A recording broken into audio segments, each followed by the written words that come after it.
Word. Shalom, y'all. Shalom.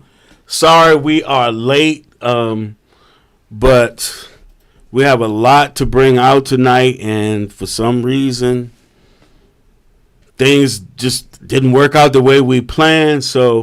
But we're going to do what we set out to do, irregardless whether it's late or not. This is going to be recorded, so people can always come back and look at this whenever. And so what we're doing tonight, our true identity. I'm sorry. That's not the title. I forgot the title in all this confusion. Yeah, our pictorial history, Israel. So what we're doing, we're going way back. We're going into the catacombs. We're going into just a whole bunch of different scholarship, mainly the catacombs. And what's the other one? You got probably have to click on scenes. Oh, you good. We're going into the image of the black. We got some stuff out of there, and then we got Russian icons. So that's what we're hitting. We're just going to jump right into it tonight. We've hit Ezekiel 3 and 11 so many times, y'all should know it by heart. But we'll pick back up on other classes, Lord's will. So let's get started. Give me Genesis 15.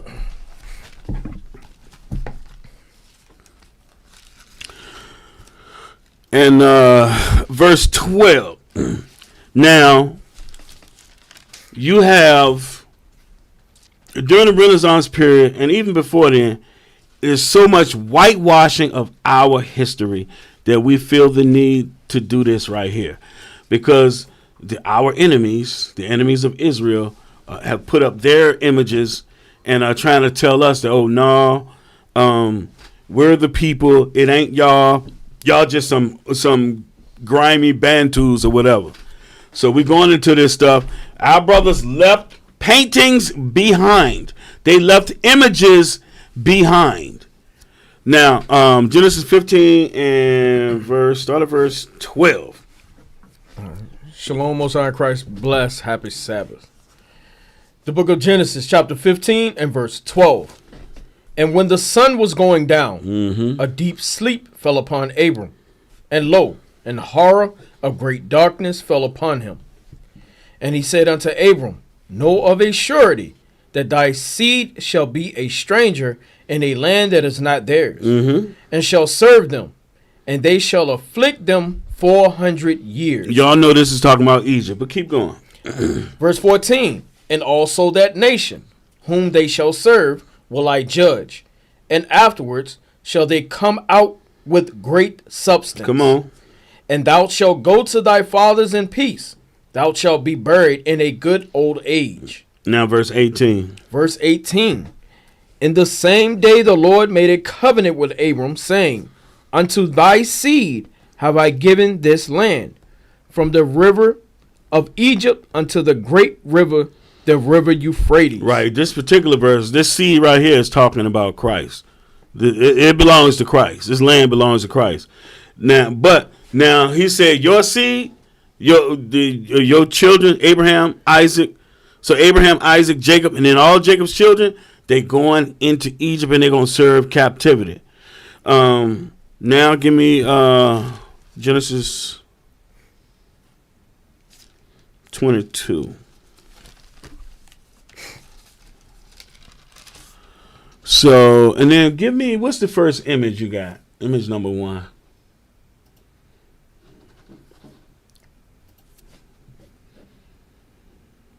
Yeah. Okay. Read that. Genesis 22 and start at verse 9. Now, go ahead. Put that picture up there. Now, this is out of the catacombs. Our people could not be buried in Rome, so they had to be buried in the catacombs. There's many bones of our people there. And while they were there underground, they made images. They painted images. That right there, does it say what it is? But that's Abraham about to sacrifice Isaac. Go ahead and read that. Genesis 22 and 9. The book of Genesis, chapter 22 and verse 9. And they came to the place which God had told him of. And Abraham built an altar there, and laid the wood in order, and bound Isaac his son, and laid him on the altar upon the wood. And Abraham stretched forth his hand, and took the knife to slay his son. And the angel of the Lord called unto him out of heaven, and said, Abraham, Abraham. And he said, Here am I. And he said, Lay not thine hand upon the lad, neither do thou anything unto him. For now I know that thou fearest God, seeing that thou hast not withheld thy son, thine only son, from me. So because Abraham was about to sacrifice Isaac, the Lord sent his one and only son, the Christ. But the point is, put that picture back up. The point is, this was in the catacombs. It's our people. This is what the Jews, we're going to get into that later. the Jews got carried to Rome, and they made them fight as gladiators and do all different kinds of things. And while they were there, they made these paintings on the walls of the catacombs. That looks like us. That does not look like the Jewish man that's in Jerusalem right now. Go to the next image.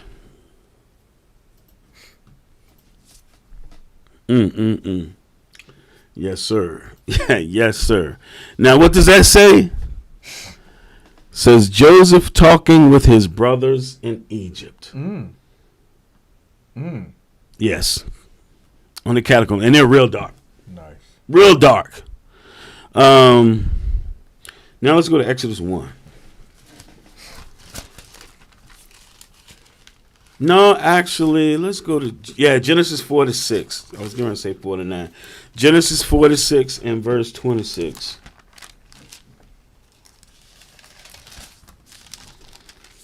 Just even go back to Genesis 37 when he had the dream. But we got a lot to bring out, so we got to speed through this. Right. Verse 26. The book of Genesis, chapter 46 and verse 26. Mm-hmm. All the souls that came with Jacob into Egypt, which came out of his loins, besides Jacob's sons' wives, all the souls were 66. And the sons of Joseph, which were born him in Egypt, were 2 souls. All the souls of the house of Jacob, which came into Egypt, were 70. Go ahead.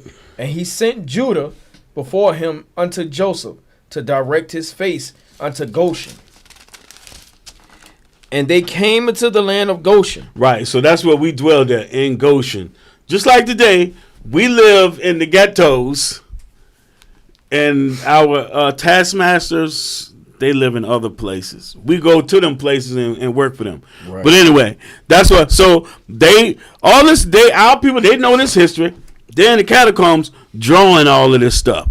Now, don't be fooled, because in the entrance they have a white Jesus on the wall. Don't be fooled. That's Zeus. That's not the Christ. There's images of Christ in there too, even young Christ. But it's just so much. We got so much stuff. It would take 2 or 3 classes to bring it all out. Next image. Yeah.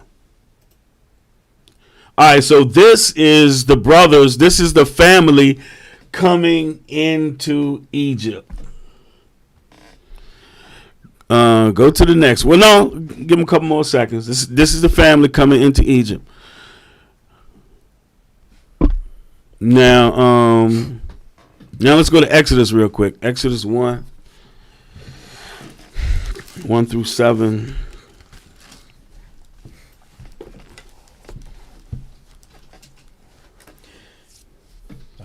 Yeah, go ahead. The book of Exodus, chapter 1 and verse 1. Now these are the names of the children of Israel, which came into Egypt. Every man and his household came with Jacob: Reuben, Simeon, Levi, and Judah; Issachar, Zebulun, and Benjamin; Dan and Naphtali; Gad and Asher. And all the souls that came out of the loins of Jacob were 70 souls, for Joseph was in Egypt already. Mm-hmm. And Joseph died, and all his brethren, and all that generation. And the children of Israel were fruitful, and increased abundantly, and multiplied, and waxed exceeding mighty. And the land was filled with them. Yeah, that's why you got Planned Parenthood. Right. Go ahead. Verse 8. Now there arose up a new king over Egypt, which knew not Joseph.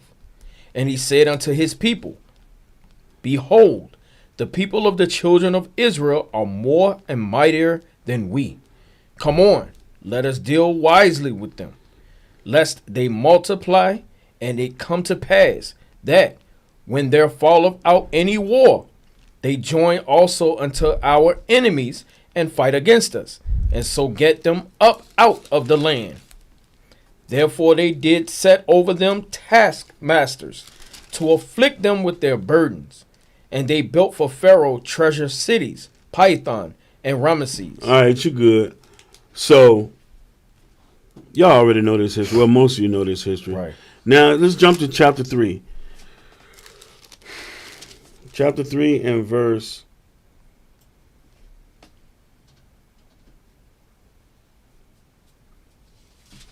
Start at verse 2. The book of Exodus, chapter 3 and verse 2. Put the next picture up. And the angel of the Lord appeared unto him in a flame of fire out of the midst of a bush. Mm-hmm. And he looked, and behold, the bush burned with fire, and the bush was not consumed. And Moses said, I will now turn aside and see this great sight, while the bush is not burnt. And when the Lord saw that he turned aside to see, God called unto him out of the midst of the bush, and said, Moses. Moses, go ahead. And Jacob said, huh? Oh, my bad. And he said,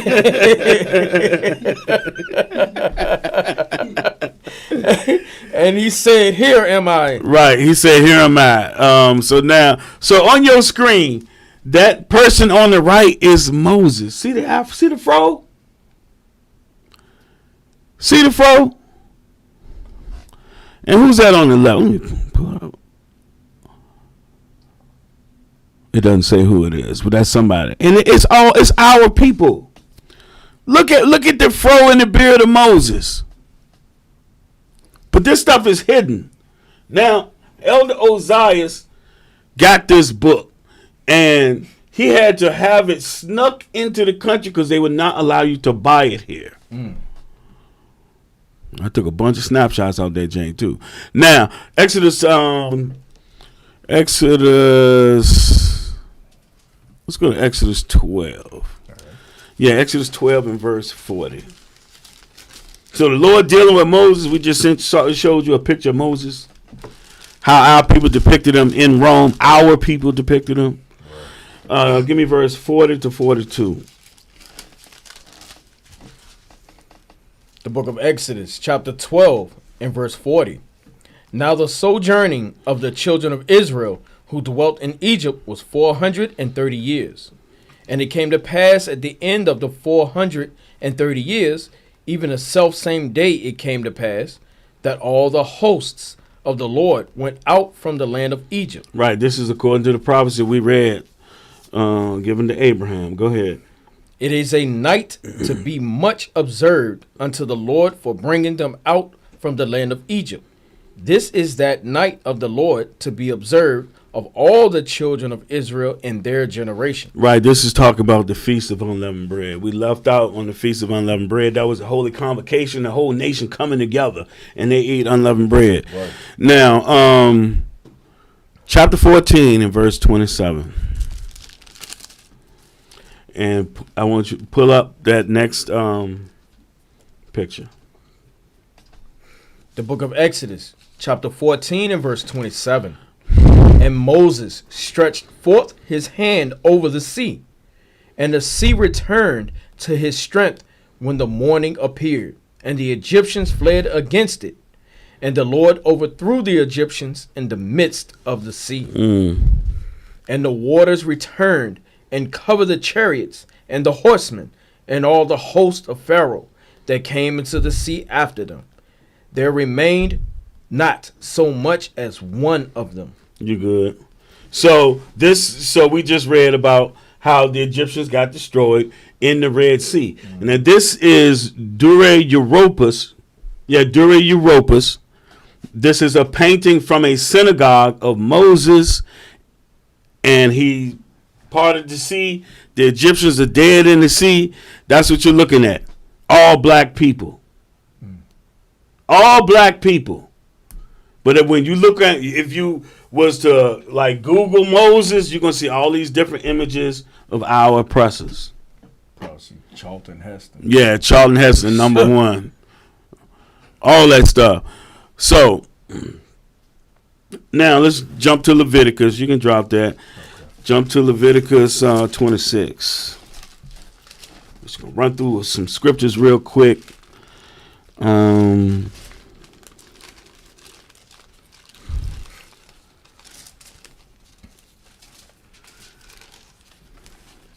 got some curses right here we want to touch real quick because it's gonna be important later on when we go to some stuff. Verse 12. The book of Leviticus, chapter 26 and verse 12. And I will walk among you, and will be your God, and ye shall be my people. Mm-hmm. I am the Lord your God, which brought you forth out of the land of Egypt, that ye should not be their bondmen. And I have broken the bands of your yoke, and made you go upright. But if ye will not hearken unto me, and will not do all these commandments, Just like Deuteronomy 28. Go ahead. and if ye shall despise my statutes, or if your soul abhor my judgments, so that ye will not do all my commandments, but that ye break my covenant, I also will do this unto you. I will even appoint over you terror, consumption, and the burning ague, that shall consume the eyes and cause sorrow of heart. And ye shall sow your seed in vain, for your enemies shall eat it. Right, now jump to 29. The book of Leviticus, chapter 26 and verse 29. And ye shall eat the flesh of your sons, and the flesh of your daughters shall ye eat. Remember this, y'all, because this is well documented. Go ahead. Verse 30. And I will destroy your high places, and cut down your images, and cast your carcasses upon the carcasses of your idols, and my soul shall abhor you. Now, y'all, in Ezekiel chapter 8 and 9, the Lord is going over that, how they had idols in the temple itself. Keep going. Verse 31. And I will make your cities waste, and bring your sanctuaries unto desolation, and I will not smell the savor of your sweet odors, and I will bring the land into desolation, and your enemies which dwell therein shall be astonished at it. And I will scatter you among the heathen, and will draw out a sword after you, and your land shall be desolate, and your cities waste. Now, this is a prophecy you see several times. I will scatter you among the heathen. Yet when the scriptures say, go out into all nations and teach them what I have commanded you, they think they're talking about other people. No. It's declaring the end from the beginning. Verse 36. Yeah, verse 36. The book of Leviticus, chapter 26 and verse 36. And upon them that are left alive of you, I will send a faintness into their hearts in the lands of their enemies, and the sound of a shaken leaf shall chase them, and they shall flee as fleeing from a sword, and they shall fall when none pursueth. Go ahead. I ain't gonna make no comment. Just keep going. Keep going. And they shall fall one upon another, as it were before a sword, when none pursueth, and ye shall have no power to stand before your enemies. Man, every time Popo hit the block, you see this. Go ahead. Man, eyes get big. And ye shall perish among the heathen, and the land of your enemies shall eat you up. And they that are left of you shall pine away in their iniquity in your enemies' lands, and also in the iniquities of their fathers shall they pine away with them. Right, you can drop that. So now, quickly, Deuteronomy 28. These curses, all you got to do is go out to your door in the morning. That's it. You'll see all this stuff playing out, but you got to recognize it. That's it. See how people get all old and they're thick in the knees and the ankles from eating this food they ain't supposed to be eating. Their bodies just destroyed. Grown men taking baby steps, bro. They look like grown babies, man. Walking like Fred Sanford. Right. Fred walked better. All right, Deuteronomy 28, verse 1 and 2. The book of Deuteronomy, chapter 28 and verse 1. And it shall come to pass, if thou shalt hearken diligently unto the voice of the Lord thy God, to observe and to do all his commandments which I command thee this day, that the Lord thy God will set thee on high above all nations of the earth. And all these blessings shall come on thee and overtake thee, if thou shalt hearken unto the voice of the Lord thy God. Right, so that was the promise, but did we do that? Did we keep his commandments? We read Ezekiel 3 all the time. No, we got scattered for that disobedience. All right, so give me the next image. What's the next image you got?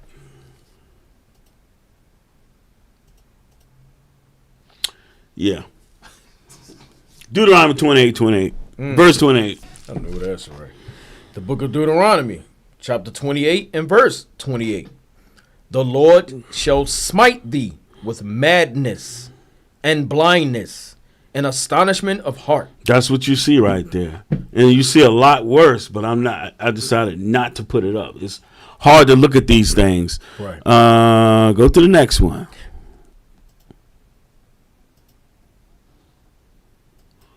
But this is our people, y'all. This is a result of disobedience. Now give me verse 29. The book of Deuteronomy, chapter 28 and verse 29. And thou shalt grope at noonday, as the blind gropeth in darkness, and thou shalt not prosper in thy ways. So if we prospered in our ways, would our people, give me the next picture, would our people be doing this if we were prospering in our ways? Ask yourself that. I mean, we already know the answer. Right. Now, keep reading. And thou shalt not prosper in thy ways, and thou shalt be only oppressed and spoiled evermore, and no man shall save thee. Okay, give me the next one. So we're going to be oppressed. We're going to be oppressed forevermore. Right. And no man going to save you. Christ is the only one that's going to get us out this. Soon as the Father gives him the command, he's going to do it. We have to be obedient, y'all. I'm going to say it every time we come on. Now, go to the next one.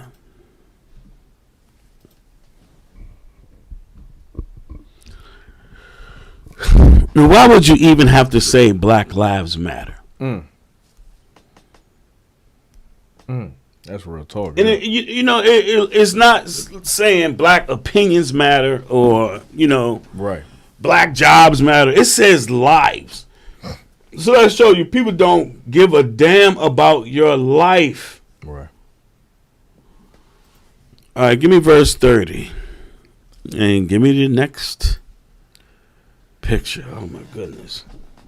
The book of Deuteronomy, chapter 28 and verse 30. Y'all are looking at this stuff. This explains the scriptures. You don't need to be speaking in tongues and falling out on the floor. No, you don't need that. All you need to do is look around at your people. Right. All our people all over the earth going through this stuff. Go ahead. The book of Deuteronomy, chapter 28 and verse 30. Thou shalt betroth a wife, and another man shall lie with her. Thou shalt build an house, and thou shalt not dwell therein. Thou shalt plant a vineyard, and shalt not gather the grapes thereof. Right. So if you look at our people, you go back to slavery, look at pictures from back then, you'll see even up until the early 1900s, our people were very dark. Very dark. Now, some of that mixing was done willingly, some of it won't. So that, you look at that picture right there of that sister. Put it back up there. This was on, what was the name of the movie? Birth of a Nation.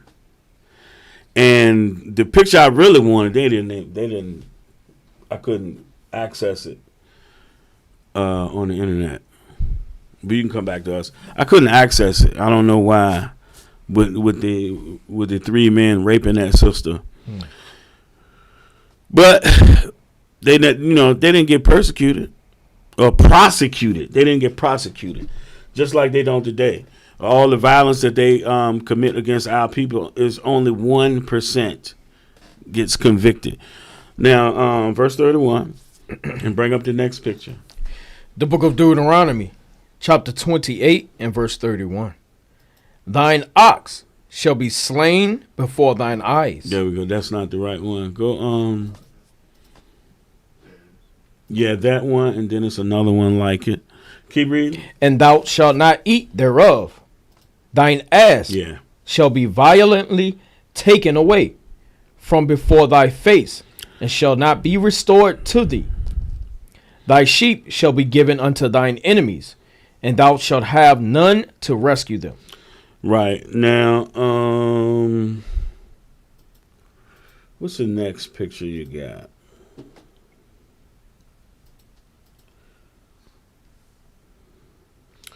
Verse 32.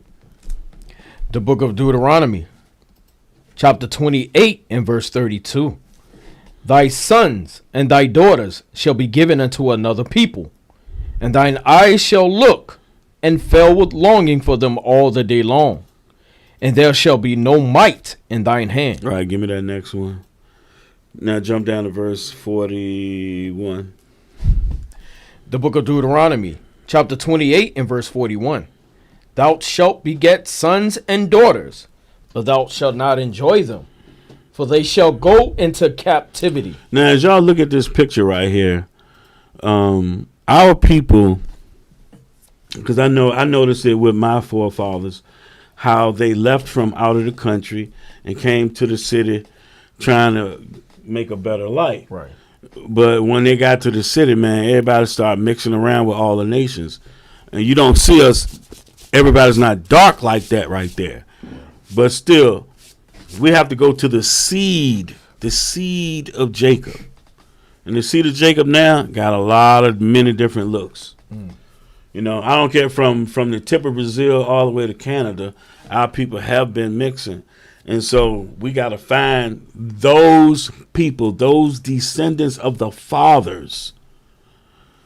Now, Deuteronomy 28:48. The book of Deuteronomy, chapter 28 and verse 48. Next. Therefore shalt thou serve thine enemies, which the Lord shall send against thee, in hunger, and in thirst, and in nakedness, and in want of all things. And he shall put a yoke of iron upon thy neck, until he have destroyed thee. Right. So they put us in slavery. They brought us here and made us slaves. And when they took the yokes of iron off, when they freed us, we were destroyed in the mines. Where could you go? Then they had other things set up against you anyway. Mm-hmm. Next slide. Next picture. Yep. Amistad. Look at them. Chains on their necks. Amistad. Love that movie. I like when bro said, "Give us free." We want our freedom now. All right. Now, pull up the next. Yes, that one. That one. Deuteronomy 28 and 64. The book of Deuteronomy, chapter 28 and verse 64.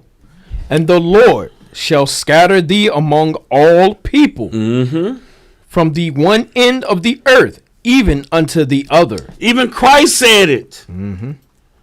Go ahead.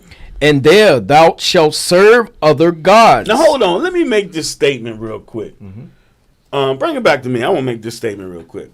So you have in Acts 17, I believe, when Paul is in Athens, Greece. It's either 16 or 17. He's in Athens, Greece. And they have Diana and just all these different idols. Right. And it said he's on Mars Hill and he looks out and sees the whole city, almost the whole city in idolatry. And so he starts going in on the brothers. Well, it proves this very verse. Read it again. The book of Deuteronomy, chapter 28 and verse 64.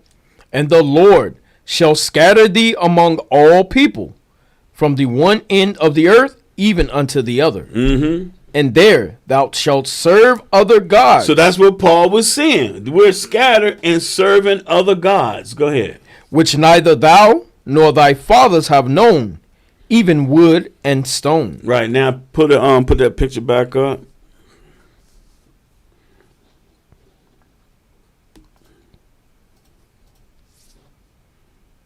This one or next one? Back to the map. Yeah, there you go. Got brother Jeremiah on the computer, y'all. Working him tonight. You announced it like he was a DJ over there. But look, y'all. So you have the transatlantic slave trade, but that wasn't the only one. You also have the Sub-Saharan slave trade with the Arabs. Mm-hmm. They took us everywhere. Now the Arabs took us to the east. Esau, the Europeans, took us to the west, and they took us to the east too. Like they took us from East Africa and carried us to India, Indonesia, all them places like that. They did that too. Now verse 68. Leave that up there. The book of Deuteronomy, chapter 28 and verse 68. And the Lord shall bring thee into Egypt again with ships. Right, so that's how we got around to those places, on ships. Now give me the next pictures. Just go through them. Those next 3, 15 seconds apiece. You keep reading. By the way whereof I spake unto thee, thou shalt see it no more again. Right, read these, y'all. And there ye shall be sold unto your enemies, for bondmen and bondwomen. Hold on now, because you got the apologetic community that they say this verse said you're going to sell yourselves. What does that say? Negroes for sale. Right. Negroes for sale. Something got to be wrong with you to think that. It does not line up with history. Everybody knows about us being sold. The other nations they always be asking Esau, why did y'all do that to them people? Mm-hmm. They always bring it up. Remember we did the video and Ling Lings was saying that they don't have the right to talk about nobody the way they've treated the people that they enslaved. They haven't forgotten. I think you got one. Yeah, you got one more. Keep reading verse 68. And no man shall buy you. Meaning no man's going to redeem you. Christ is going to redeem you. They try to trick stuff up. And in this right here, this is 1863. And slavery was abolished in 1865. They was getting it in up to the last minute. They got this joint in Church Hill. Yeah, that's... On the little jump, the old little overlook jump. Yeah, go ahead and put it up. You said that was 1863? Yeah. You think we were celebrating 4th of July? No. Hell no. I'm sorry. No, we weren't celebrating. And look, this says 1865. And all these little red places. Now, this is Shockoe Bottom, y'all. Wow. Shockoe Bottom, Richmond. And these are all the different places where they had auction blocks selling our people. Right. Go to the next one. One of my favorites. Yep, Lumpkins Jail. That little white building right there is what's left of Lumpkins Jail. So it really wasn't a jail. It really wasn't. It's just a place where they kept our people. If you didn't get sold, they kept you there overnight. Yup. So I say it was Amazon. That's exactly what I'm saying. Because they sold us as cattle, product, however you want to call it. Matter of fact, I got a book. Slide over a second. I got a book. Lies Across America. Mm-hmm. In Lies Across America, it tells you, oh man, catch that book before it falls. But it goes, and the dude goes into detail. And the slaves called that place right there the Devil's Half Acre. The Devil's Half Acre. All right, now, Yeah, I don't need it though. What's the next one you got? Genesis 2 and 7.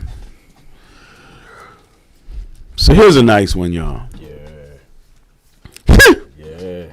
Good stuff there. You have some rabbis now, Jewish rabbis that say, in Egypt we were black. What? In Egypt, we were black. Yeah, we were Egypt, and we were black in Egypt because we were mixing with the other. So how you turn back white? Yeah, how did you turn pink? Because they pink. They're not white. They pink. Right, pink toes. How you go from having a whole lot of melanin to having No none? melanin at None. all. Period. Right. How? Right. That don't make sense. That's leprosy. Anyway, yeah, show that joint. Go ahead, read Genesis 2 and 7. The book of Genesis, chapter 2 and verse 7. And the Lord God formed man of the dust of the ground and breathed into his nostrils the breath of life. So he took Adam, made Adam from the dust of the ground, and other people too. But Adam, he gave the commandments. That was that breath of life. Now give me Daniel 10. No, give me Jeremiah 14 and 2 first, so they can understand this. Yeah, and keep that right there.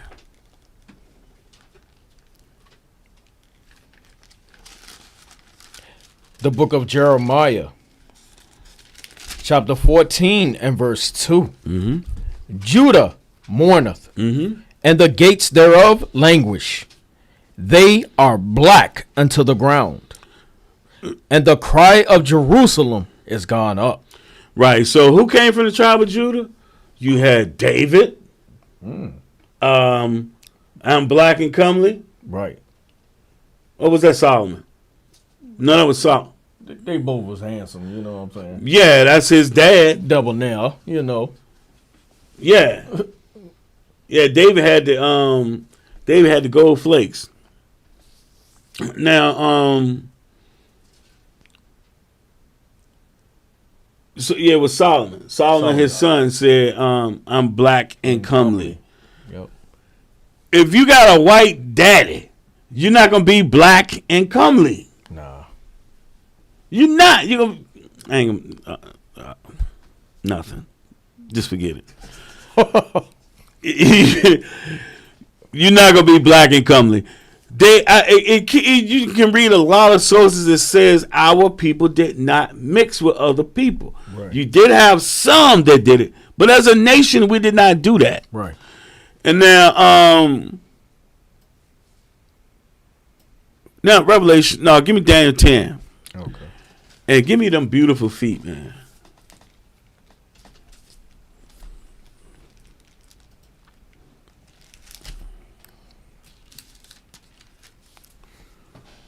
Man, why your feet cut out?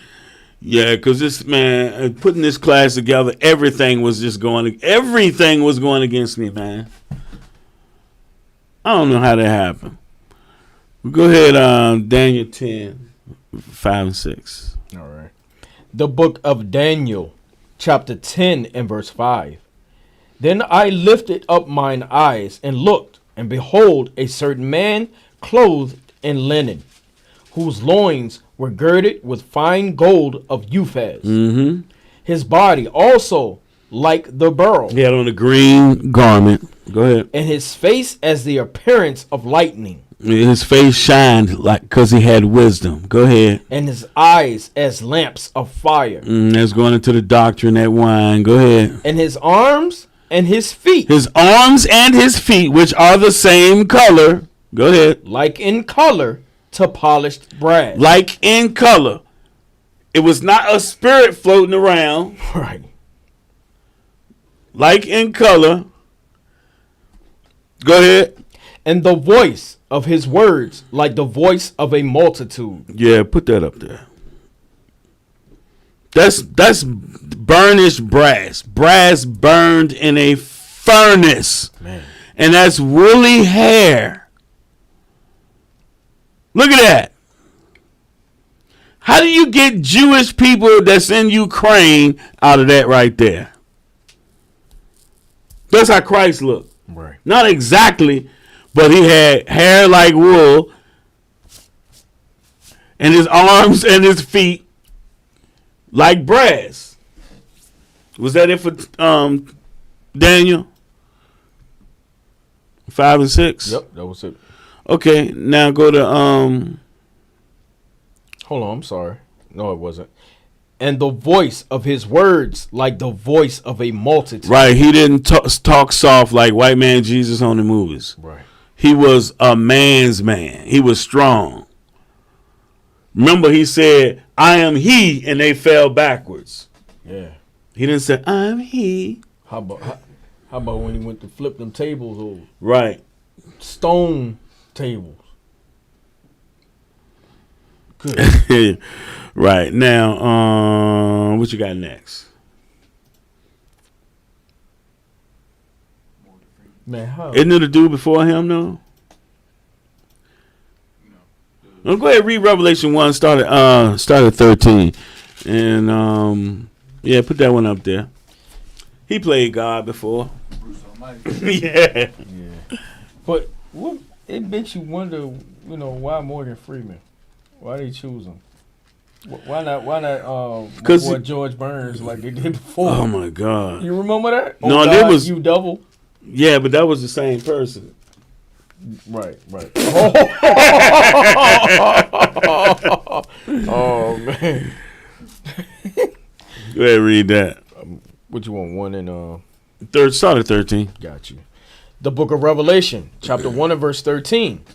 And in the midst of the seven candlesticks, one like unto the Son of Man, clothed with a garment down to the foot, Mm-hmm. and girt about the paps with a golden girdle. Just like in Daniel 10. Go ahead. His head and his hairs were white like wool. Like, I'm sorry. like that right there. Go ahead. As white as snow. And his eyes were as a flame of fire. And his feet like unto fine brass, as if they burned in a furnace. Fine brass burned in a furnace is very dark. Go ahead. And his voice as the sound of many waters. Right, so he didn't talk lightly. He was loud. Now, what would his mother look like? Pull up that next one, that next picture. Because you keep seeing that white Mary and with the little white baby Jesus. Mm-hmm. That's what his mother would have looked like. If you come out like brass burned in a furnace, your mother she was not a Caucasian. Right. And hair like wool. All right, now, I said there was another one I forgot to put up there, but it's okay. Hair found his little white butt. So now, yeah, give me first Maccabees 3 and 48. Oh man. We're moving along pretty good. When we get to 10:08, we'll take a quick break. How many pictures is that? We on 30. On 30? 30 would be the next one. First Maccabees. Oh, sweet. We're moving pretty good then. The book. You said First Maccabees. Yep. 348. 3 and 48. All right. The book of First Maccabees. Let me make sure I'm on the right. Chapter 3 and verse 48. And laid open the book of the law, The Bible. wherein the heathen had sought to paint the likeness of their images. Right. They put up images that they're David. They were Hosea, Isaiah, all these people. Man, they terrible, man. Yeah, they terrible. You talking about some thieves on every level? My God. And then you have Obadiah. If thieves came to thee, wouldn't they leave some grapes? Right. No. They're going to take the grapes. They're going to take the grape trees. They're going to take your kids and your wife and then sell you. Right. And then tell you that stop complaining. That was a long time ago. Yeah. You still talking about slavery. Well, didn't we just have 4th of July? They still talk about the Holocaust. Still talk about 9/11. Man, they talk. Oh man, Pearl Harbor. Still talk about all of it. the motto for 9/11 is never forget. That's the motto. Same with the Holocaust, right? God, man. Same with the Holocaust. Right. I don't know what you call it. That was, somebody said it so beautifully. It was white people killing white people. Right. I don't give a damn what you say. It was white people killing white people. You got the evidence. It's all over the place. Right. They killed each other. Millions of them killed each other. Revelation 6. Revelation 6. It's them. Right.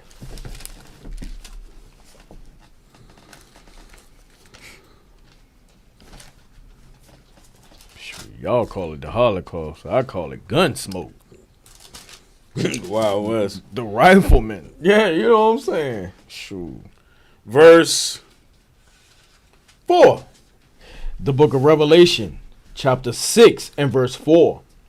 And there went out another horse that was red. The descendants of Esau, the Edomites. And power was given to him that sat thereon to take peace from the earth. They have taken peace from the earth. Everywhere they've been, they have conquered and colonized. Mm-hmm. Even, man, remember the guy was talking about, he was Indian, and he was saying how they stole billions from them. They got their wealth from taking from all the other nations. They was given that power. They had guns. Right. Nobody else had guns. And wasn't scared to use them either. Right. They weren't scared to use the nukes either. And they ain't going to be in the future. Go ahead. And that they should kill one another. And there was given unto him a great sword. Right. Talking about nuclear weapons. But they shall kill one another. Right. They be going around killing everybody else, and they be killing each other. When they be killing each other, it be them big wars. They get, that's their... Back to the topic. So, what was that? First Maccabees 3 and 48. Pull up that Russian icons and read that again. The book of First Maccabees, chapter 3 and verse 48. And laid open the book of the law, wherein the heathen has sought to paint the likeness of their images. Go to the next one. There you go, right there. There you go, right there. In the midst of paint. Yeah, you got the black Christ, and he painting another one. Well, since we're here, go to verse 30,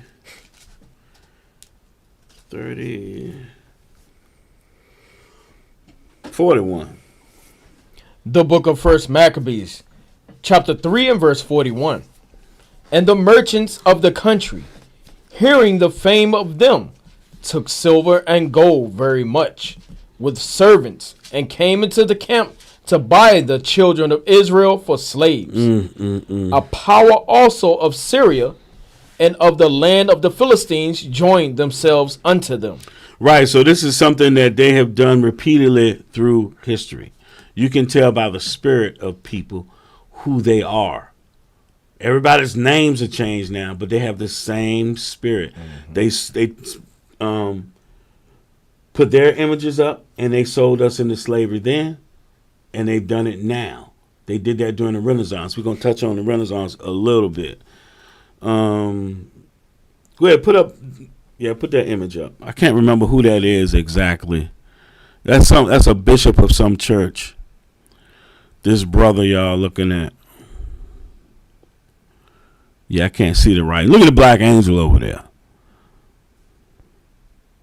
I should have put up that picture that I took from that lady that went to Russia, and she had the icon in her house. Yeah, now go to the next one. Now this is... I'm trying to remember his name. There's a book that has this picture, and then it has in great detail. It has a big black hand with a key, and it's got the red people tied up, and they're going into slavery. that's in the same book, but I can't remember his name. But this is the Dragon Slayer. I just can't remember his name at this moment. Yeah, this is out of Russia too. And then look at the little to the right of him. Look like somebody giving them instructions. Slay that red dragon. All right, give me the next one. So we're going through the book of Russian icons, putting up some icons. Now this is the transformation. The next one is even clearer. Yeah, go to the next one. This is the transformation. This is a painting of Christ, Moses, and Elijah. Okay. The transfiguration. I'm Right. sorry, not transformation. Transfiguration. Well, Christ transfigured into his glorious body. This stuff is still in Russia, y'all. It's still in Russia. These images. Because Russian icons was made in the like 1970 something, I believe. It's not that old. Now, you got, what's the next one? You got History of Christian Church? Yep. Yeah, pull that up.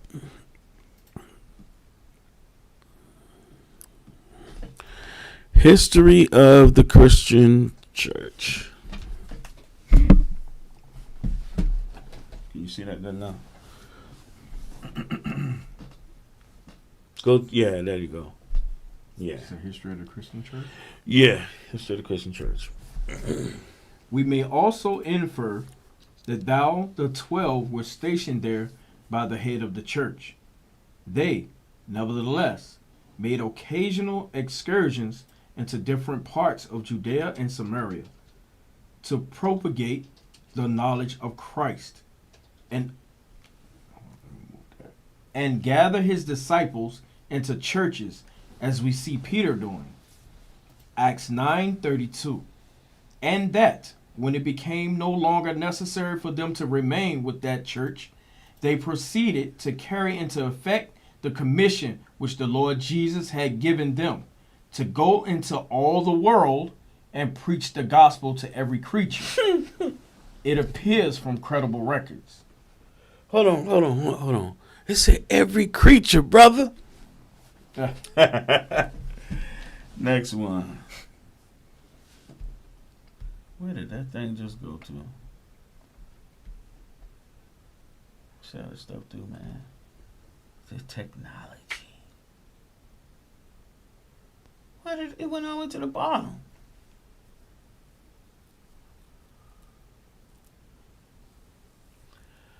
One moment, y'all. This wonderful technology.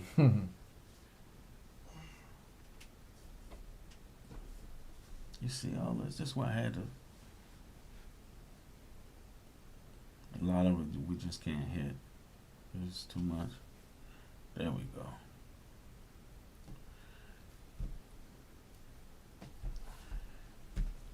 And here.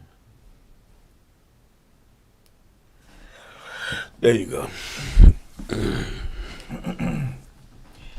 It may, however, be remarked that as Jerusalem was the place from whence, according to ancient prophecy, the word of the Lord was to go forth and the law to proceed out of Zion. Oh, you didn't have to read that, but that's wonderful. Let's talk about Isaiah.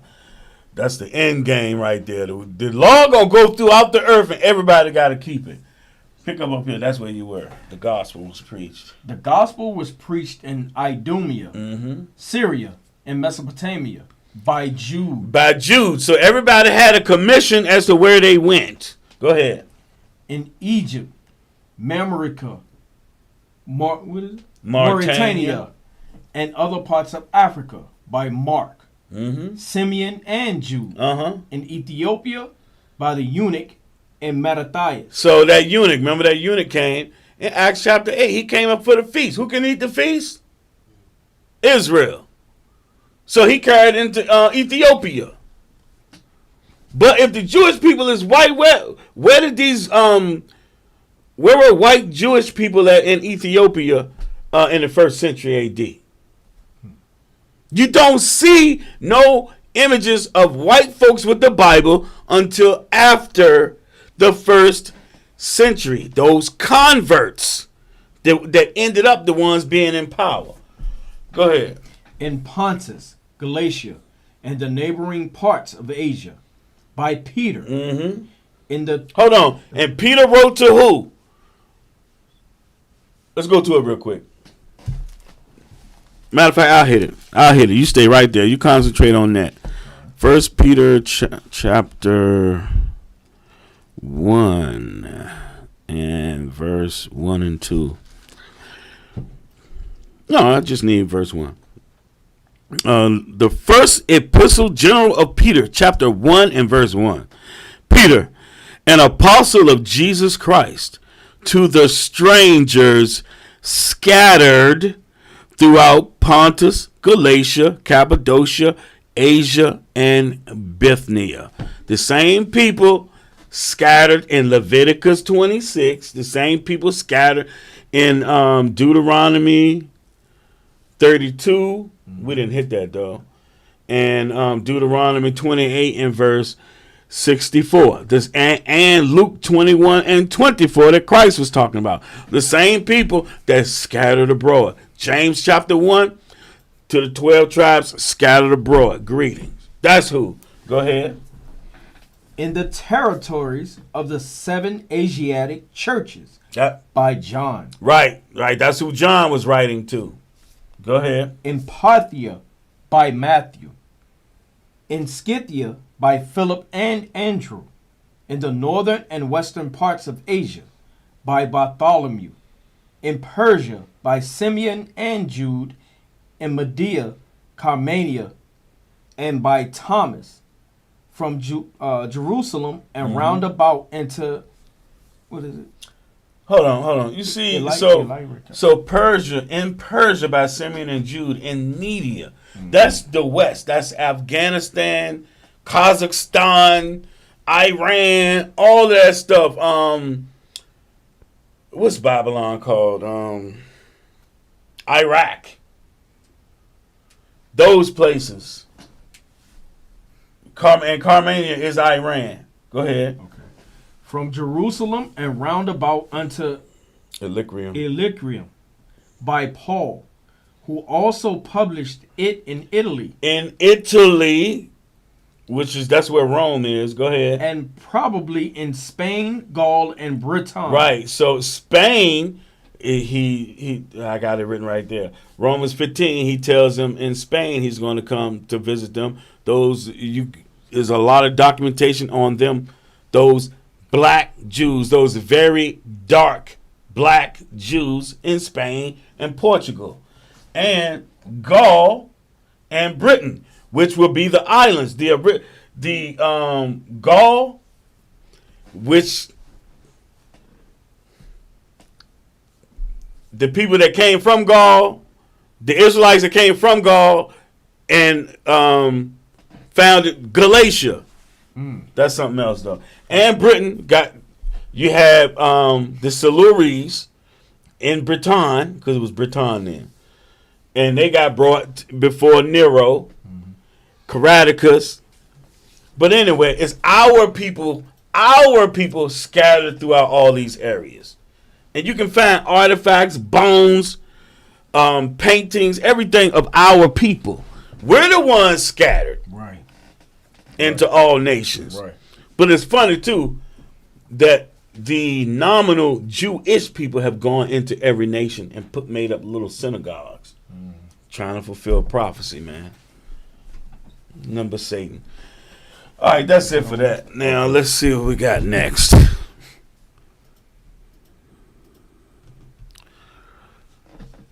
Oh, yeah, let's not forget them. Yeah, you can transition it. The legend of Arab Islam in Africa. The legacy. Oh, yeah, the legacy. We're not going to spend much time on this one. We're going to read, I think I just got like 2 little Yeah, 2 little pages on 'em. For the brothers that think we're Asiatic black men and we should be Right. following Islam. Start at the top of the we'll say therefore. Okay. Therefore, just as Kur is a synonym for servitude in classical Muslim thought, the color black became the most obvious sign of servitude in light skin and a slave of whatever color. And they became light skinned by mixing with Esau, like Right. everybody else. Go ahead. Went through a semantic development and Specifically. to specifically refer to black slaves, while light-skinned slaves were referred to as Mamluks. And further on in later developments, Abd. in spoken Arabic, So Abd, ABD, Abd. Like Abdul. right? So ABD means slave. And that's what they called us, Abd. Abd.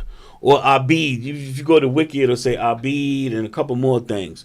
But Abd is like, like you got Ibn, which is the same thing as Ben. Like Ibn is like son of. So these little pseudonyms or whatever it is. But that Abd means slave. Yeah, man. Go to the next one. That's all we're going to spend on Islam. Because it's time for. Oh, yeah. So, if you're in Islam, you're supposed to go to Mecca every year. You're supposed to they do it every year, but they said in your lifetime you have to come to Mecca at least once and make a Hajj and run around that rock and throw rocks at it, then go up and. It don't make no damn sense. Read that, man. The holiest no city damn of sense. Islam, Mecca, became the center of the slave trade in the world and remained so well in the 20th century. From there, slaves captured and brought from East Africa and the Sudan were distributed to all parts of Arabia and the Muslim world. Right, even what's the place where they the women be trying to marry dudes and come over here? Philippines. Yeah. Even the Philippines, they're in Islam, yo. Half the world is in Islam, the other half is in Christianity, and both of them put us in slavery. And the Arabs did some. The Arabs. We gotta do it one day. Their treatment was really, really bad. They would take you from the middle of Africa and they would make the women march all the way to the coast.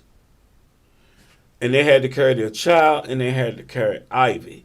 If they got tired to the point where they couldn't carry both anymore, they would kill the child. You carrying Ivy. Damn your child. Wow. It was places where they would stop and it was just bodies upon just bones upon bones upon bones of our people there. But then you talking about some Islam. All right, what you got next, man? What you got next, my brother?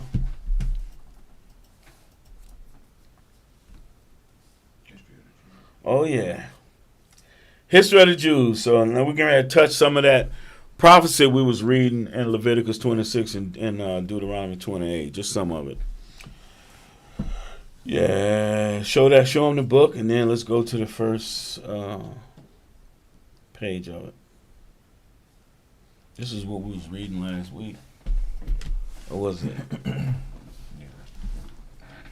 At a time when a formidable army was rapidly advancing, and the Jews were assembling from all parts to keep the Passover, the contending factions were continually investing new methods of mutual destruction, and in their ungoverned fury, they wasted.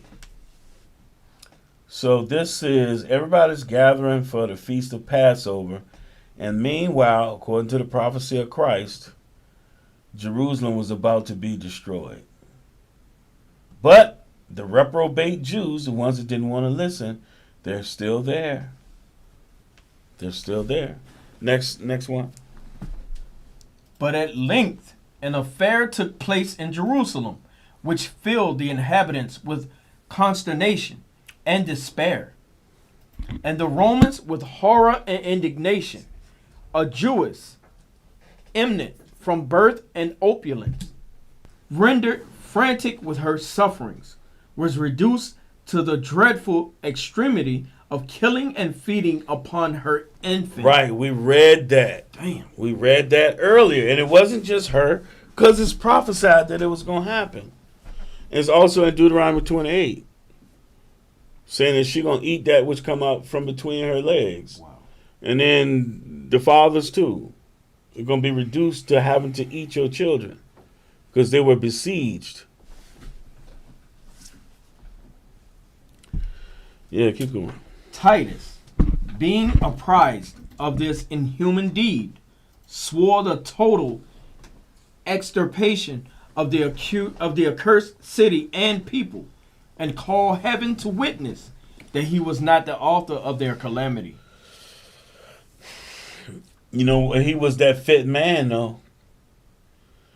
Remember the scapegoat? Yeah. It'd be sent into the wilderness by a fit man. That was them. Now, go to the next one.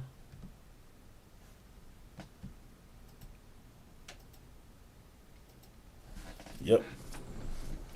Titus, who was still desirous of preserving the temple, caused the flames to be extinguished, and appeased the clamors of his troops, who vehemently insisted on the necessity of raising it to the ground. Hold it right there. I'm gonna go to it because you reading. I'm gonna go right to what that little precept I wrote. I know everybody can see it. Raise it. Psalms 137 and verse 7. Mm-hmm. Yep. The book of Psalms, chapter 137 and verse 7. Remember, O Lord, the children of Edom, in the day of Jerusalem, who said, race it, even to the foundation thereof. Now, this happened when the Babylonians came, but these same daggone Edomites, they did it again. The second time. They did it both times. Hold on, what did they do? They burnt it to the ground. That's what that Joan mean. Yep. That's what it mean. And this for example, when we had the riots in Richmond during the Black Lives Matter movement, a lot of buildings got burned. But if you looked on the news, those people did not look like us at all. Those people were Idumeans. Oh yeah. They were raising it. They were burning down everything. That's what they do. That's what they do. They win hockey games. They flip over cars and they burn them. That's what they do. They got that quest for fire. Yeah. That's what they do. Seen the movie? Y'all seen the movie? That's what they do. Hey, look, I got another verse before we go on. This is First Ezra chapter 4 and verse 45. Thou hast vowed to build up the temple which the Edomites burned when Judea was made desolate by the Chaldees. All right, keep reading that. That's what they do, y'all. Same people doing the same stuff. Yep. The following day was, therefore, fixed upon for a general assault upon that magnificent structure. The utmost exertions of Titus to save the temple were, however, ineffectual. Mm-hmm. Our Savior. Stop. It's not y'all Savior. It's the Savior of Israel. Go ahead. Had foretold its total destruction, and his awful prediction was about to be accomplished. And now, says Josephus, the fatal day approached in the revolution of ages, the 10th of August. All right, hold tight. Go to the next one.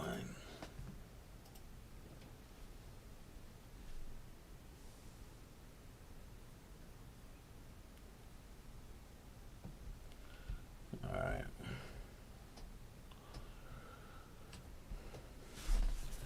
Go ahead, read that. Saking them rushed in with violent lamentations, and spared no effort, not even life itself, to preserve the sacred edifice on which they had rested their security. Titus, being awakened by the outcry, hastened to the spot and commanded his soldiers to exert themselves to the utmost to extinguish the fire. So some of the soldiers, when he went to sleep, because he didn't want it to burn, so some of the soldiers, when he went to sleep, went and set the joint on fire. You can't beat prophecy. Go ahead. He called, urged, and threatened his men. But so great was the clamor and tumult that his entreaties and menaces were alike disregarded. The exasperated Romans who resorted thither from the camp were engaged either in increasing the conflagration or killing the Jews. Damn. The dead were heaped about the altar, and a stream of blood flowed as it stepped. And it's stuff. So you see how when I was reading this stuff, underlining this, I always put precepts from the prophecies and when these things came true. There's no denying it. This stuff did not happen to anybody but our people, and it still happens to our people. They like them in the synagogue. Don't they go in our churches and kill us? Yeah. Even what was that movie, Avatar, when he said something about they were going to destroy the tree so bad it was going to be in their racial DNA or something forever. Boy, I tell you. This one. Read that right there. So this is all talking about 70 AD. And this is going to link us into the next few pictures. Go ahead. The number who were taken captive during the fatal contest with the Romans amounted to 97,000, many of whom were sent into Syria and other provinces to be exposed on the public theaters, to fight like gladiators, or to be devoured by wild beasts. The number of those destroyed during the war, which lasted 7 years, is computed to have been 1,462,000. With at least another 100,000 scattered in the another million scattered into captivity. Now, that we were made gladiators. Pull up that next one. Because, Esau likes to document stuff. So there you go. That's us in the gladiatorial games. But in some books will tell you you didn't see Negroes. But Negroes everywhere. Statues of Negroes being slaves and servants all over the daggone place. Working in bathhouses. I didn't put them up because it was showing them in bathhouses holding their peace in their hands. So I didn't think that would be appropriate to show. So now, the Jews among the Greeks and Romans. Before we touch this, give me Acts 13 and 1.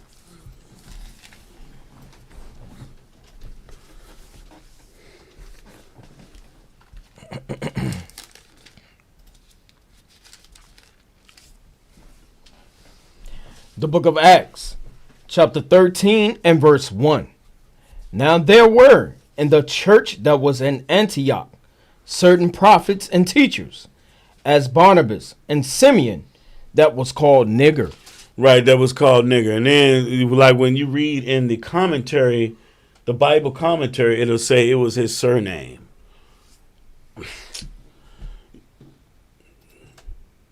Yeah. Nigger means black. Straight up. Our people is confused as hell right now. They be, I hate that word. All it means is black. They've been calling us black for thousands of years. Now, go to that page I sent you, or I put up there. Watch this. They called. He was called nigger, and it's not Niger because the French language didn't even exist yet. Don't make no sense. Yeah, read those. The three highlighted ones. Niger, son of Antonius Rufus, has paid in respect of 2 denarii tax on the Jews for the 4th year of Vespasian. So that was a tax levied on the Jews, right? Let me read something real quick, y'all. Luke chapter 2 and verse 1. And it came to pass in those days that there went out a decree from Caesar Augustus that all the world should be taxed. And this taxing was made when Cyrenius was governor of Syria. And all went to be taxed, everyone into his own city. Verse 4. And Joseph also went up from Galilee out of the city of Nazareth into Judea, unto the city of David, which is called Bethlehem, because he was of the house and lineage of David, to be taxed with Mary, his espoused wife, being great with child. He was a Jew. So he went to be taxed. Now, read that again. Niger, son of Antonius Rufus, has paid in respect of 2 denarii tax on the Jews for the 4th year of Vespasian. So why is he being called nigger? Is he the only one being called nigger? I'm pretty sure he's not. Of course not. We just see in Acts 13 he was called nigger, right? Keep going. Tuphilos, son of Simon, in respect of the 2 denarii tax on the Jews for the 5th year of Vespasian.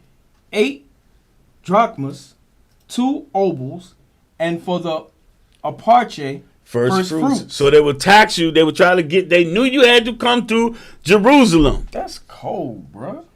They knew you had to come, so they would do that taxing in. Everybody's coming for Passover, Feast of Unleavened Bread, and then first fruits. God. They hitting you while you in town. And they doing this to the nigger, right? Go ahead, keep going. 1 drachma, Unos, son of Dokos, similarly, tongue twist, 8 drachmos, 2 obols, and in respect of the aparche, first fruits. 1 drachma, year 5. You good. Okay. Now go to the next one. Theodotus, also called nigger. Good Lord. Son of Antonius Rufus, has paid in respect of the 2 denarii tax on the Jews. On the Jews. Now, when have these people that's in Jerusalem and in Israel now ever been referred to as nigger? When? When were you ever referred to as nigger? This is for us. Like I was saying, our people be like, oh, I hate that word. No, I love it because I know who I am because of it now. Right. You want to call us nigga? Go ahead. Now I understand who I am. I'll be that nigga till the Lord come back. Powers almighty. I know that's right. Man. We can keep that energy on that one. Right. All right, now the next one. Jews and Moors in Spain. I think, yeah. What's that? I'll be that nigga. Oh, man. Some more curses, y'all. All this stuff, so. Where we at, too? Hour 24. With, Picture 51. Okay. We're going to take a real quick break, y'all. Like a 5-minute break. We're going to listen to the song. By the time the song is over, we're going to come back and we're going to hit this Jews and Moors in Spain, y'all.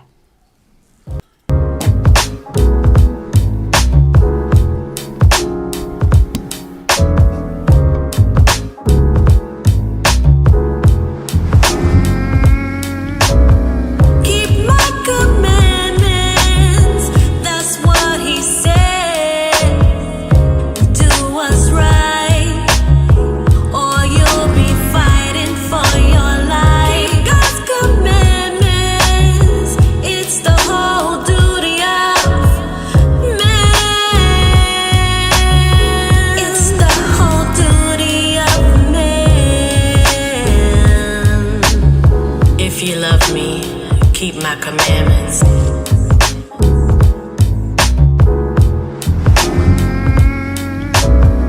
New mercies every day, that's what the scriptures say. But that doesn't mean continue to live this way. A righteous man falls down and gets back up again.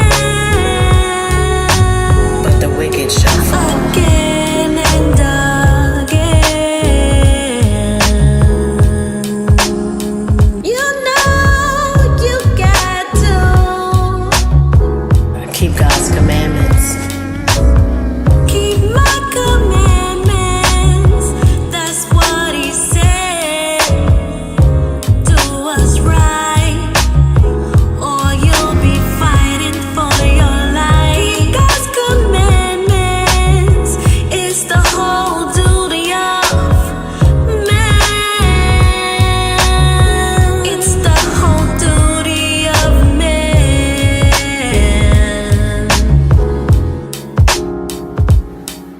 New mercies fall upon us every day. That's what the scriptures say. But that doesn't mean that we can continue to live our lives this way. That's what he said. Ye are children tossed to and fro by winds of false doctrine. That's where you go.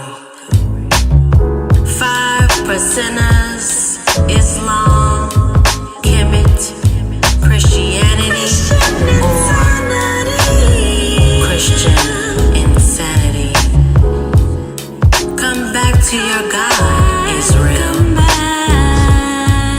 For it has been made manifest to us what is pleasing to our Elohim.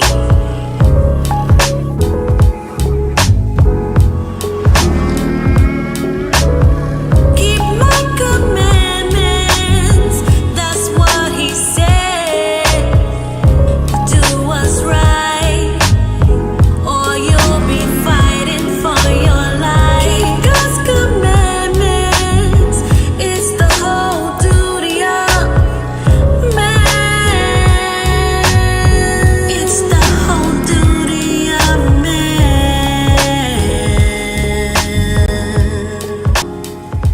I love y'all, Israel.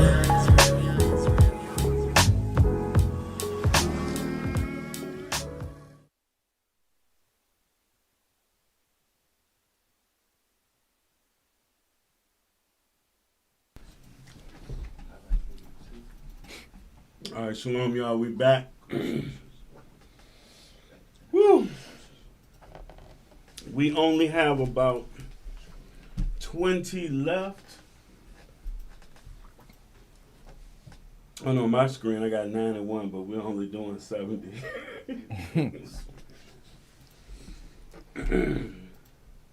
So it should be Jews and Moors in Spain, yeah. And now go to the next one. And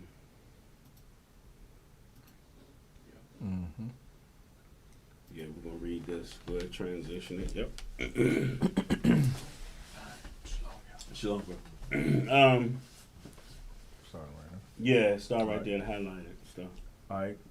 Torquemada upon both the prospective vast empire and the Spanish crown still dazzled his eyes. He planned a strategy. He thought he could force the parents to embrace Christianity and to remain. If he once succeeded in getting all their children into his power and into Christian faith, Go ahead. he gave secret orders for the repetition of the atrocious crime of having all children under 14 years of age seized from their mother's bosom and father's arms, dispersed through the kingdom to be baptized, and brought up as Christians. Let me translate that for y'all. So if you were a Jew and you did not convert to Christianity, they took your kid and gave them to Christians.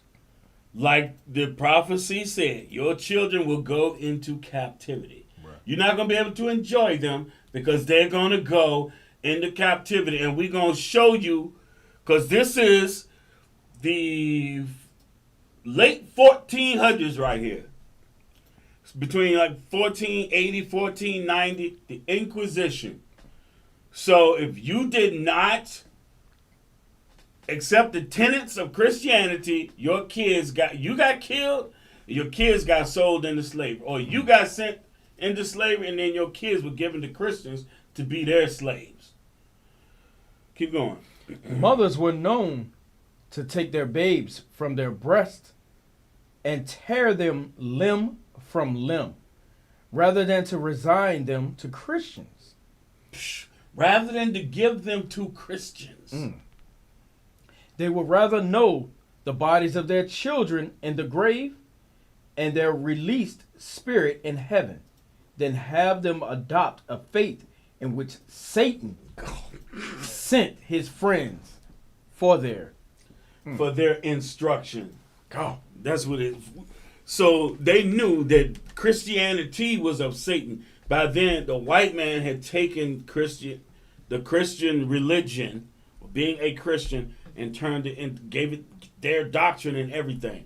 So they were saying, no, we would rather die or kill our children than have them go into that right there. What's the next one you got? Next one.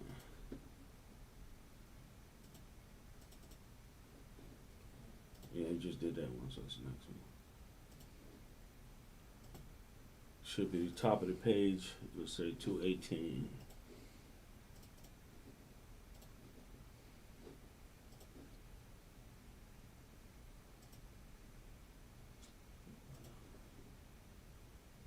Double click it. Mm-hmm.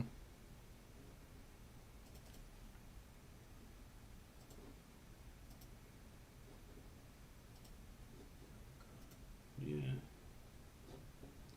All it takes is one mistake. There you go. Yeah, that's it. There you go. One mistake and then you be finding your way back like a lost puppy. Yeah, see, it says schooling. With all the parents' opposition, the king's order was executed. Many accepted baptism, but not enough to please the king and to wreak vengeance upon them for thwarting his wishes. He revoked his edict, seized all who had not yet fled, and sold them as slaves. So now, this is from 1492 to 1498. Where is the documentation? Where are the paintings? Where are the artifacts of anybody outside of our people being sold into slavery then? Where is the modern day Jewish person?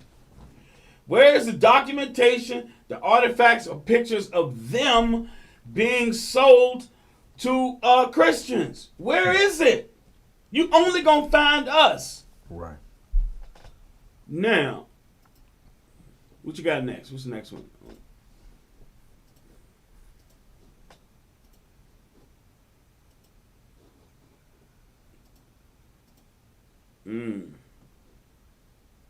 Yes, sir. Yeah. The image of the black and Western art. We about to see who was sold. What people got sold. Their children were sold to Christians. Go ahead, that first one.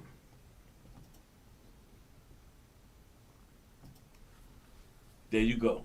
There's your little child underneath 14 that was sold or given to a Christian to be brought up as a Christian. Next one. That don't look like that's all she was brought up to be. Does that look like a Jewish? So to the left, you see the young brother. Does that look like a Jewish person of today? Excuse me. Where are these slaves at? Same people that went through the so-called Holocaust. Where's the documentation of them being slaves? Go ahead, next one. Why do you keep seeing these kids with these Christians? These good Christian folk.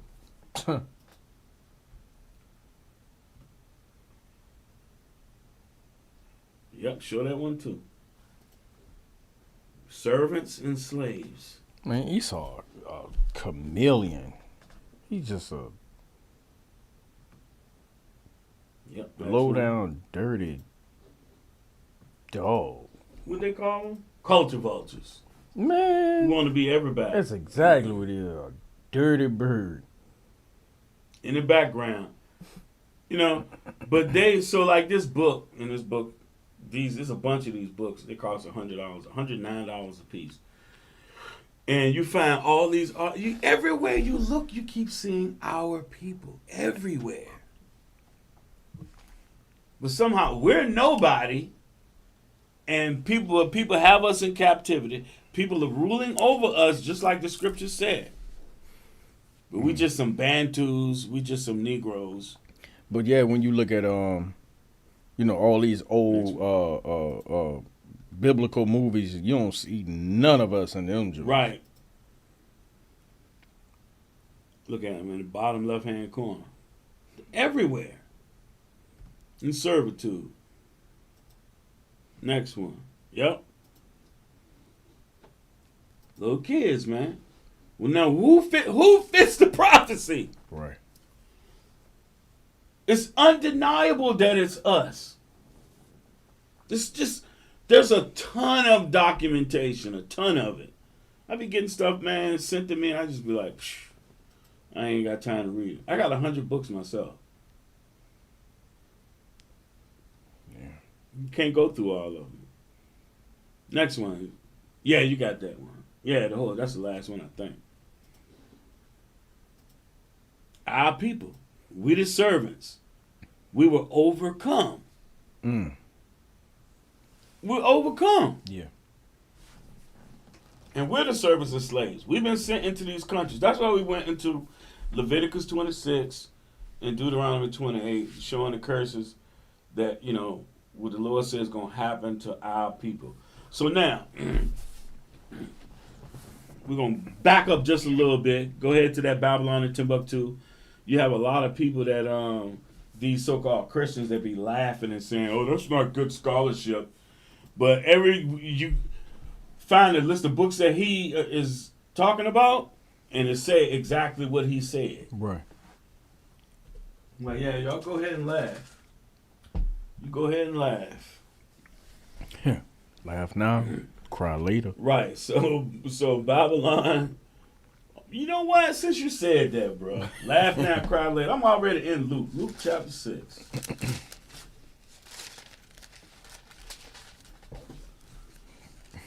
Cry later and gnashing of teeth. Verse 25. The book of Luke, chapter 6 and verse 25. Woe unto you that are full, for ye shall hunger. Woe unto you that laugh now, for ye shall mourn and weep. Remember that, Pastor. Mm-hmm. All these brothers that be coming against us in these little groups, remember that. Because some of these groups, brothers they just on a mission to find all this scholarship, and they be just finding just straight, they be demolishing the Christians. Like now, everybody realized that Constantine was a black man. But it's been so much whitewashing that people don't realize Septimius Severus in 193, when he defeated Rome, that was the end of the Edomites running the empire. Okay. So you have the Holy Roman Empire, which is our people, with the Bible, with these crazy daggone doctrines. It's our people. And you got Edomites in there, but they weren't ruling. They weren't ruling like that. Right. Eventually, over time, during the Reconquista, the Renaissance period, they come back in power. That's why they're whitewashing everything because the images were black people. Now, so Babylon to Timbuktu. The first page should have purple on it, David.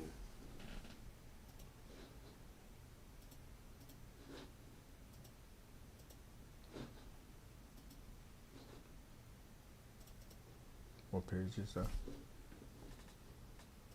It is page 84. Look.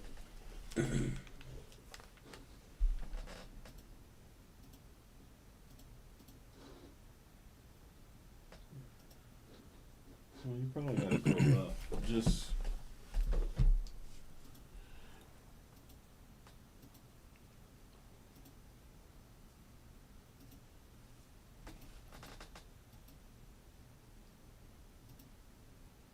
wait a minute.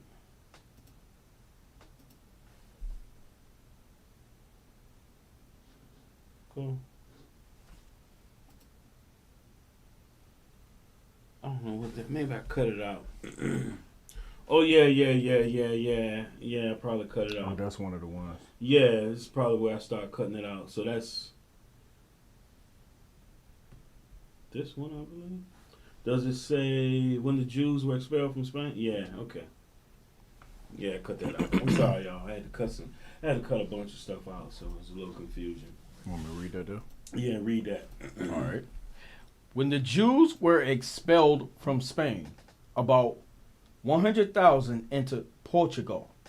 They were permitted to enter under the condition that they pay the poll tax, with the understanding that they would leave the country within 8 months. Also, at this time, the king obligated himself to take the Jews wherever they desired at the termination of the 8 months. When the time expired, many Jews were stranded because the king did not provide enough ships in time. All the black Jews who were left behind were deprived of their freedom and sold into slavery.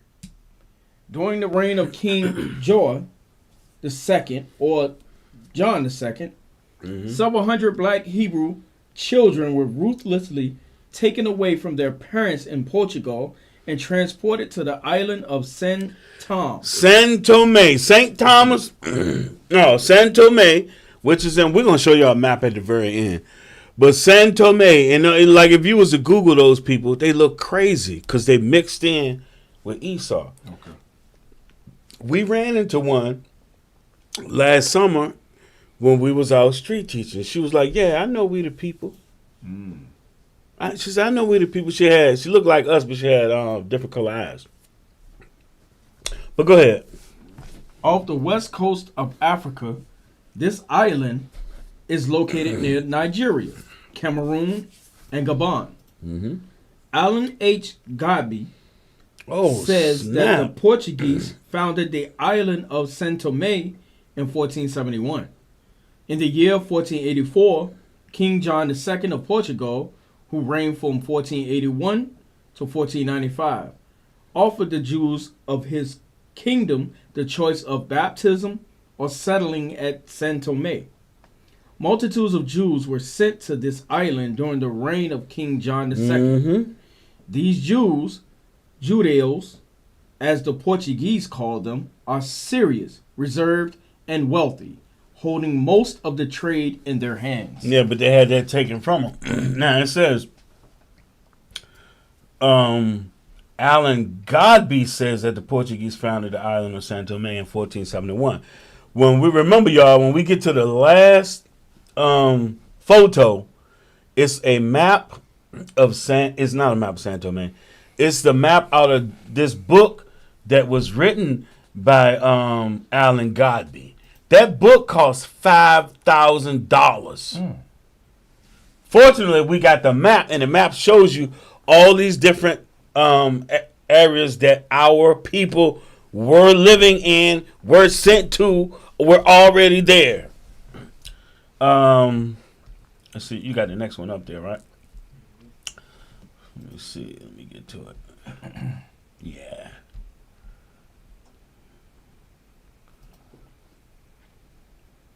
Damn, read that from the top. Damn. If you deny your religion, you will eventually deny your nationality. Good Lord. That's why when we be on the street teaching and we will ask a brother or sister, what's your nationality? And they will say Baptist. Huh. Damn. Go ahead. The sociologists and psychologists know history has proven that if you deny your culture and nationality over a long period of time, you will totally forget it through a process of assimilation. Oh, we should all be one. Go ahead. The black Jews came to Africa not only by land, but also by sea. As you recall, in the year 1484, King John of Portugal deported great numbers of black Jews to the African island of Saint Tomé. Mm-hmm. The island of Saint Tomé, near Nigeria and the Cameroon, was discovered by the Portuguese in 1471, and it was established as a penal colony. To this island, Jews were sent who would not accept baptism. It is obvious that punishment to them, but King John's ulterior motive was to establish a commercial-based and sophisticated black Jews in his growing empire in Africa. As time elapsed, the black Jews in Portugal and the black Jews in the Portuguese colonial possessions became known as the Black Portuguese. The Black Portuguese. Now, if you look it up now, they're just going to show you black folks that speak Portuguese. Mm-hmm. But the Black Portuguese was the Jews. That's in another book I got. As they were called. Matter of fact, it's this book right here, The Critical Review of Annals of Literature. King John called them the Black Portuguese. Go ahead. They were called Black Portuguese because they were born in Portugal and they knew the history, culture, and language of Portugal. Damn, that's just like us here in America. Mm-hmm. We learn their language, their culture, know nothing about our own. Right. As it has been mentioned before, King John of Portugal furnished ships in order to deport the Jews to any country. Right. They were... So he had us put on ships, and those ship captains, soon as they got out in the ocean, was cutting out people's stomachs open, thinking that they were smuggling gold. Wow. Just killing our people. And then the ones that survived, that didn't get gutted and thrown overboard, they had to clean up the blood and the mess. Man, these people, when the Lord said He gonna destroy them off the face of the earth, there's a reason behind it. Yeah, start right there at the top of the paragraph, as it has been mentioned before. Okay. As it has been mentioned before, King John of Portugal furnished ships in order to deport the Jews to any country they desired. Mm-hmm. However, unscrupulous Portuguese captains exacted as much money as they could from the Jews and dumped their human cargo at various places along the West African coast. Now, the book we went into earlier, The Jews and Moors of Spain, it goes into great detail about how as soon as they got on the ocean, that they were, like it said, they exacted as much money as they could. They were cutting their guts open, saying that they were smuggling, and they was getting their gold. You talk about greed. You talk about covetousness. Like, what they gonna do with it, even if they had it? And then some people were selling their kids, had to sell their kids to them. Wow. Then they would dump you in places where the Africans, as soon as you got off they put you in the harbor, out in the water, Mm-hmm. and then you got Africans waiting for you to get to the shore. And they was putting you in slavery and killing you. Go ahead. As a result, Alan Godby writes that Winwood Reade met blacks in Guinea. Mm-hmm. West Africa, who called themselves Portuguese and claimed descent from Portugal. Reade wrote his book in 1864. In another case, But hold on. Because see, but we think, oh, we're from Africa. Africans sold Africans. No, we're the Israelites. We had colonies in there, and then we got sent there fleeing from the Spanish Inquisition. right. Go ahead. In another case, Daniel P. Mannix writes us that Captain Cutler, a slave trader from Boston, was barbarously murdered with 2 of his sailors by a community of black Portuguese established near the mouth of the Sierra Leone River. Right, Sierra Leone. I think that's the last one. I think that's it. That's all we wanted to in that. But like the stuff he's saying, like that book by Alan Godby is, that thing is $5,000. And then you got Christians, he used Babylon to Timbuktu. Y'all ignorant. Y'all are ignorant. You need to do your homework. All right, what you got next? Oh, okay, yeah, we skipping. We ain't hit this.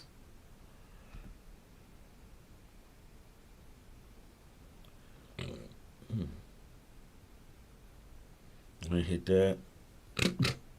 There we go. Nature knows no color line.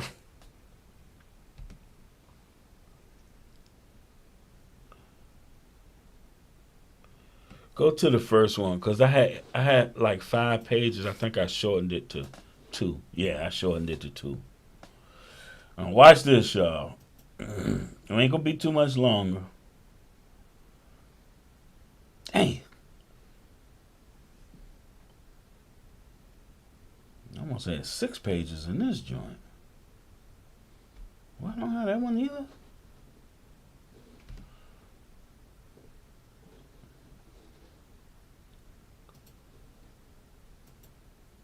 There we go. Oh, I had a bunch. Okay, this one.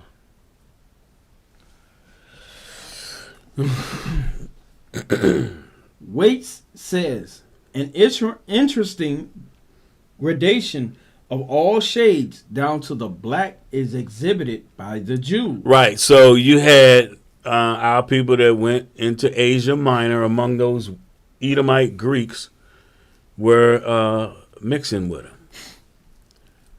So, over time, some of us were lighter. But remember in Spain and Portugal, we was real dark. But in them places where the Greeks was just, the Greeks and them Romans walking around naked and having orgies on the ground and Saturnalia and all this stuff. But go ahead. Especially dark were the Jews of Spain and Portugal. Mm-hmm. The Portuguese Jews were very dark, says Pritchard. The Duchess de Abrantes, wife of Napoleon's ambassador to Portugal, said that the Jew, the Negro, and the Portuguese could be seen in a single person. Meaning they look just alike. Because, see, something that people really don't realize, when you're talking about a Jew, it's somebody that you can see that they're keeping the commandments that's in the Bible. Mm-hmm. So they're doing, these are like keeping the Sabbath, and they had a way of sacrificing or slaughter their animals. All these things they did that show that they were in Judaism. You could see it. Right. But then you have our people that just didn't give a damn like today. They're going to walk in their own paths. What do you call them? They don't think about that. That's why you got one book said that the Jews is despised by the very own Negroes they descend from. Wait a minute. The Negroes they descend from, meaning they people that ain't keeping the commandments. Right. That's not walking like them. They forget that. It's amazing. But anyway, go ahead. So dark were the Jews, especially of Portugal and southern Spain, that many whites thought all Jews were black or dark. Huh. Wow. That ain't the only book that say that. Right. Then those German and Polish, those are converts. Go ahead. This belief, said Barbara, shows what an era most people are in, since he says the German Jews, as for example, those of Prague, are as white as most of their German countrymen. Many of the Jews who were banished from Portugal by John II. So these Jews that were banished from Portugal by John II,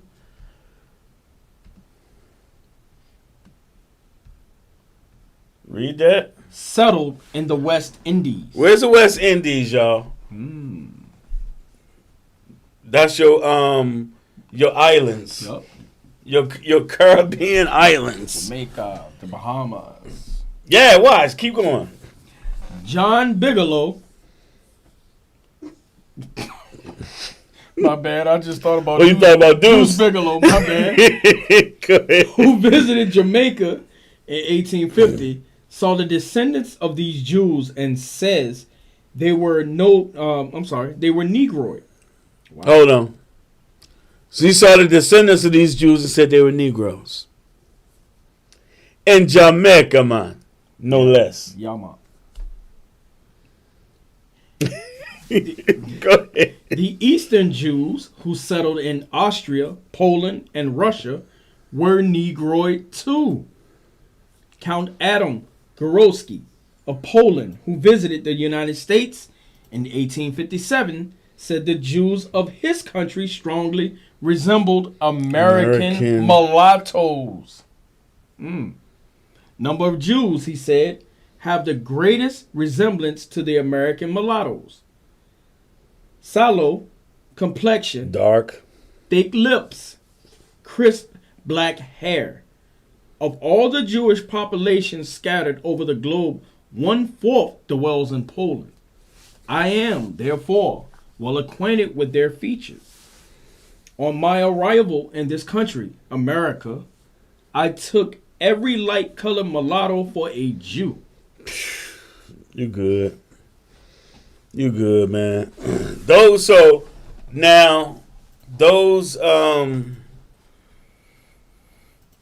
European Jewish folks, let me say this.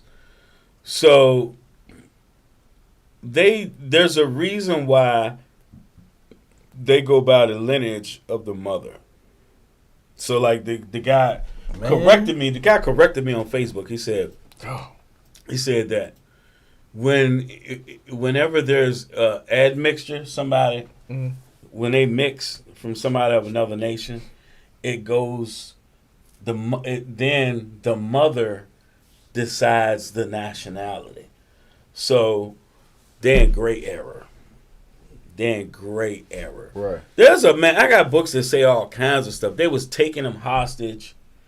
The Jews that was originally in Poland and Germany and those areas were being taken hostage by Edomites, and the Edomites was raping the women, and they were having the kids with them, and you got these people you got today. Nah, you don't fit no curses. You gotta fit the curses. Right. Last one, y'all. This is the map. This is the map out of the book of Alan Godby. And all those places where you see red are places where the black Jews had colonies, cities, and, it's just places where they lived. This is what, places where our people dwell. You can find all kinds of stuff looking at this map. I think even San Tome is on there. I don't know if I pulled it up on here or not. Let me see. Let me check my files. It has East Africa. Should at the bottom, well, not on that particular one there. It doesn't have the Hottentots, but you have like Sarah Bartman that came from South Africa, and she was a Hottentot. East Africa. Let me enlarge it. So if you look in the bottom left-hand corner, it says Yemen Jews, Falashas, Berber, Moorish, and Negro Jews. So our people were Moors, Berbers. We know the Falashas. The Yemen Jews. The Yemen Jews are actually like the Jews that's in Abyssinia, the so-called Ethiopian Jews. Yeah. Those were the Yemen Jews. They got driven out. Those dudes over there in Yemen now is converts. They got the little side lock things. Oh man. Yeah, so there was a Jewish guy trying to battle me on Facebook.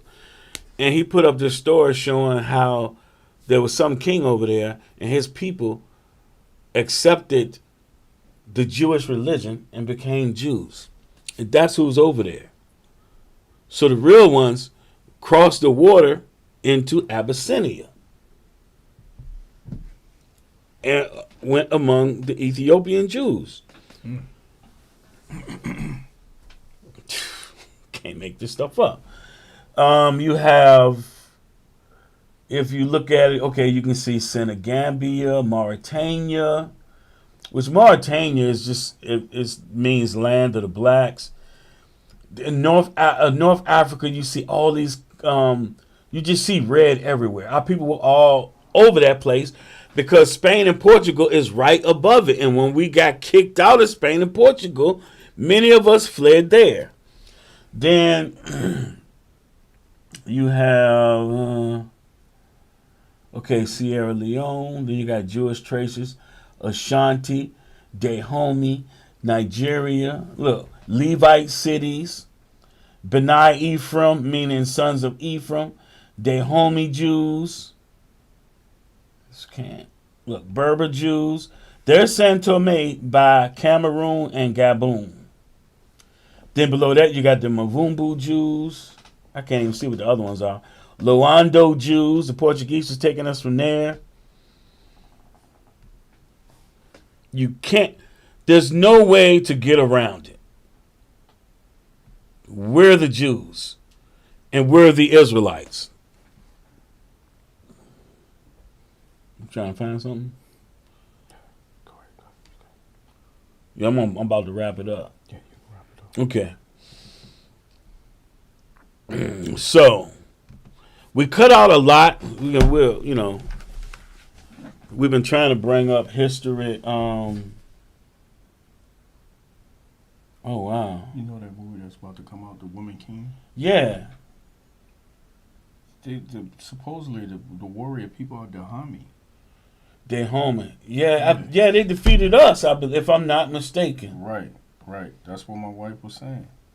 Yes, let me say this. So there's a movie coming out. What is it called? The Woman King. The Woman King, yeah. That jank is going to put spirits on our sisters. Right. Because they already thinking they strong, independent women. Right. And they're going to look at that, and then, oh, man, they already going to mix them with those Wakandan sisters. Right. It's going to be madness, man. It's already, I don't see how it could get any worse, but it's going to get worse. But that's been our pictorial history for tonight. We got a lot of stuff, but not enough time. Lord's will. I mean, it's supposed to rain all day tomorrow. Lord's will. We'll see. We might go live and throw up some more stuff for y'all. Before the brothers do their class. Which one to close out?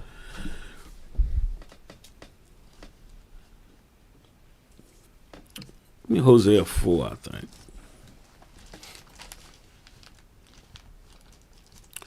We are almost done. So Hosea 4. It's always a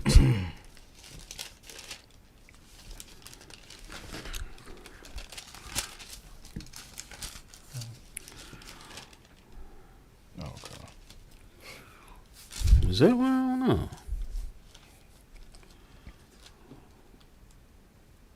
No, Hosea 3 and verse 4. Okay. The book of Hosea, chapter 3 and verse 4.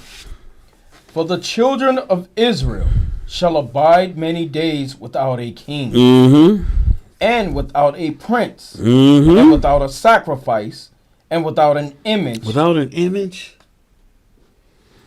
Go ahead. and without an ephod, Mm-hmm. and without teraphim. A teraphim. So they've hidden the images from us for a long time. It's okay though, because the Lord found a way. Go ahead. Afterward shall the children of Israel return That's what we're trying to do now, y'all. Go ahead. and seek the Lord their God, How do you seek the face of the Lord? By keeping his commandments. Go ahead. and David their king, And believing on Christ. Go ahead. and shall fear the Lord and his goodness in the latter days. All praises to the Most High. 1 Corinthians 13:13, y'all.